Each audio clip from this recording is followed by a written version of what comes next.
Naging mainit ang pagdinig ng House Quad Committee patungkol sa War on Drugs sa termino ni dating Pangulong Rodrigo Duterte. Hanggang ngayon ay wala pa rin silang nakuha kay Digong sa kanilang investigasyon at paggisa nila sa Kongreso. Bagkus ay sila pa nga ang tinuruan ni dating Pangulong Duterte ang tamang pagtanong at ang tamang pagdala sa pagdinig. Pinahiya ni Pangulong Duterte ang tatlong rebelde at membro daw umano ng NPA na nasa Kongreso ngayon na sina Raul Manuel, Arlene Brosas at Franz Castro matapos silang matapang na sinagot at binanatan ni Digong sa pagdinig. At tilang binalaan din ni Pangulong Duterte si Raul Manuel patungkol sa personal bank account ni Digong.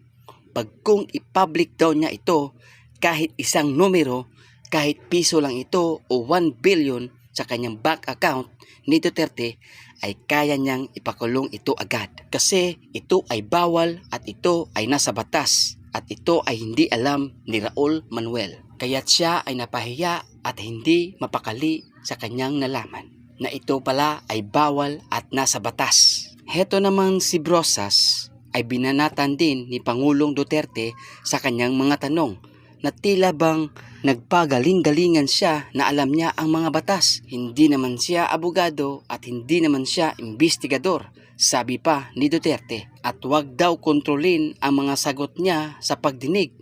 Dagdag pa ni Pangulong Duterte kay Brosas. Si Castro naman ay binanatan din ni Pangulong Duterte sa mga tanong niya patungkol sa war on drugs. At sinabihan pa ni Digong si Castro na pwede siyang sumama sa pagpatay sa mga adik para gawin siyang testigo nito.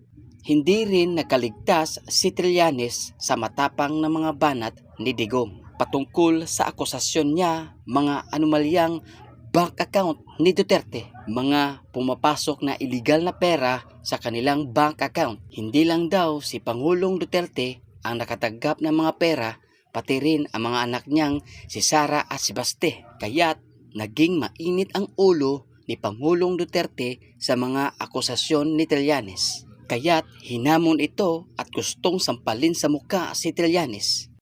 Matapang namang sinagot ito ni Duterte ang mga aligasyon ni Trillanes. Kapag daw totoo ang aligasyon ni Trillanes ay magbibigti siya sa leeg at sasabihan niya ang mga anak niya na hindi na sila papasok sa politika. Pinagmukhang walang alam tuloy ang mga kongresista sa kanilang pagdinig tungkol sa war on drugs ni Duterte. Pawang wala silang nakuha kay Digong kahit anong gawin nilang pagtatanong at paggigisa sa kanya.